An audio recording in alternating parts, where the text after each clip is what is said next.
Hey everybody, it's Rodney and it's good to be with you once again. We're going to have a kind of a short session today because we want to take a look at the topic of jihad in the religion of Islam. So most of you have probably heard about jihad. Jihad simply means struggle, and there's a lot of controversy out there. There's a lot of folks that talk about, oh, it's just an internal struggle. Some people say, no, it's an external struggle. Some people say that what ISIS, or what is now called the Islamic State, just ICE, is what they're doing is part of jihad, where other people will say, oh, no, that has nothing to do with Islam. I understand all of those arguments are out there.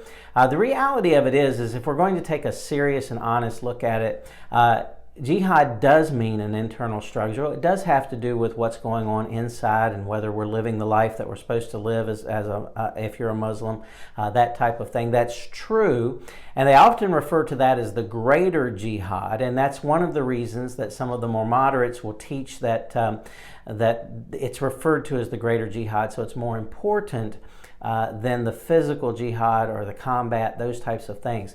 That's not exactly the case from what I've studied and what I've read. In reality, we see jihad all the way back to Muhammad. The Battle of the Ditch, for example, where he killed somewhere between 600 and 900 men and at least one woman during that battle, took their wives, many of them, and turned them either into wives for his battle soldiers or sex slaves of some type. So that's something that goes all the way back to the days of Muhammad, and this is recorded in their documents. So this is not something that's coming from another source.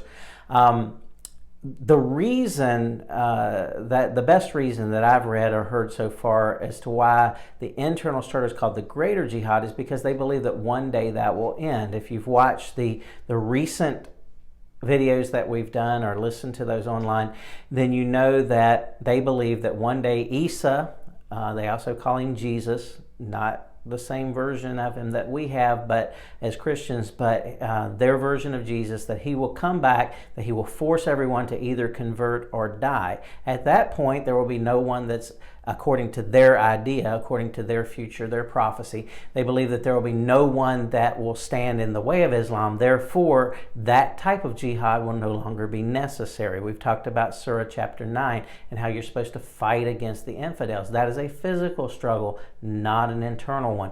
So it's important to recognize that.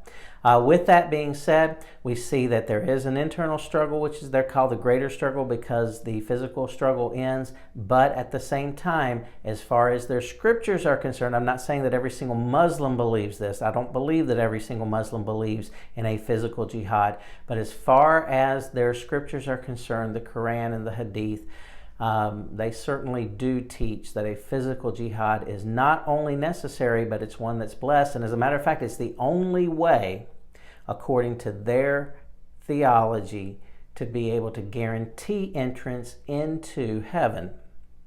It has to come through that. And there's actually several things that come along with death during jihad, but we won't get into that today. For now you know a little bit more about jihad. Blessings and have a great day.